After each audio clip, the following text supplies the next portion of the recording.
trying to beat the S&P 500 is costing you way more than just your money.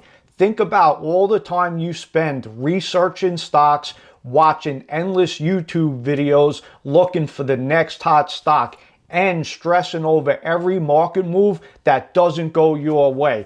All the hedge funds have billions of dollars, research teams, and access to all the information that we don't, and they still struggle to beat the market consistently. So why do us retail investors think that we need to beat the market? My edge isn't predicting what happens next. It's buying the same ETFs every single week, controlling my behavior, and giving compounding enough time to work. I invest at least $1,100 every week, and this week I was able to invest $8,500.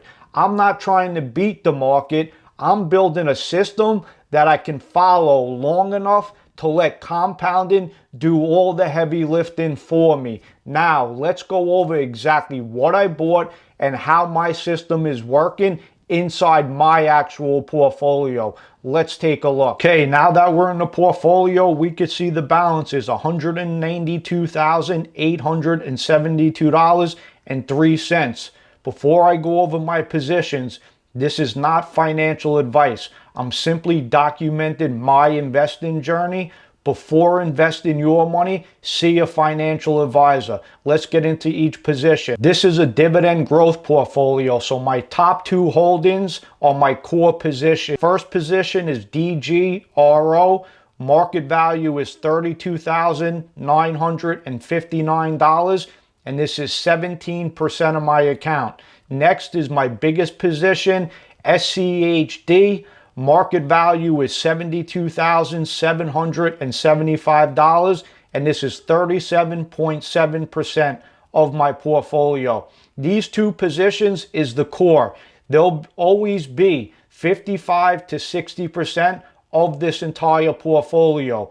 What these two positions do is make sure my income rises every single year. My next position is SCHG, my 10% growth tilt. Market value is $19,415, and this is 10% of my portfolio. This ensures that this portfolio grows every single year. My next position is my broad market fund, basically identical to VU, except it has 250 additional companies. It's SCHX, and market value is $29,568, and I keep this at around 15.3% of my account. This is just broad market exposure, diversifying this portfolio.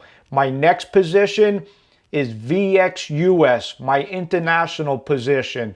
Market value is $25,010, and this is roughly 13% of my account. And what this does is give this portfolio additional diversification. And my last position is SGOV. I just added this position a couple weeks ago. Market value is $13,205. This is about 6.8% of my portfolio. So what SGOV is going to do, when the market pulls back 10, 20, 30, 40%, I will be able to buy the dip, which is called quant investing, which means you're able to buy the bigger dips at 10, 20, 30% down. That's where the money is made when you're investing. When the market is red and we could pick up more shares at a discount price. And what history shows, the market pulls back on an average 3 times a year at 5% plus, and it pulls back once a year at 10%. So I want to capture buying the market at a discount. That's why I hold SGOV. And hopefully we could even get a bigger drop to get more shares at a discounted price. Now let's look into my weekly buys for the week. Okay, for the weekly buys, this is the part that matters. Consistency over everything. You have to continue to buy, whether you buy every week, bi-weekly, every month. Whichever it is, you have to keep buying even when you don't feel like you're getting progress, because one day you fast forward a little bit, a few years, you're gonna notice the difference. My first buy was SCHD, 15 shares, $501. Next, I bought DGRO, 4 shares, $313. Next, I bought SCHX, 10 shares, $291. Then I bought 6 shares of SCHG, which was $201. Then I bought 71.4 shares of SGOV. And I want to get this around 15% of my portfolio. This way, this portfolio is ready for a 20-30% market correction. You could really get yourself ahead if you have a little money on the side and we get a correction, 20 to 30%. That's where you'll make your money.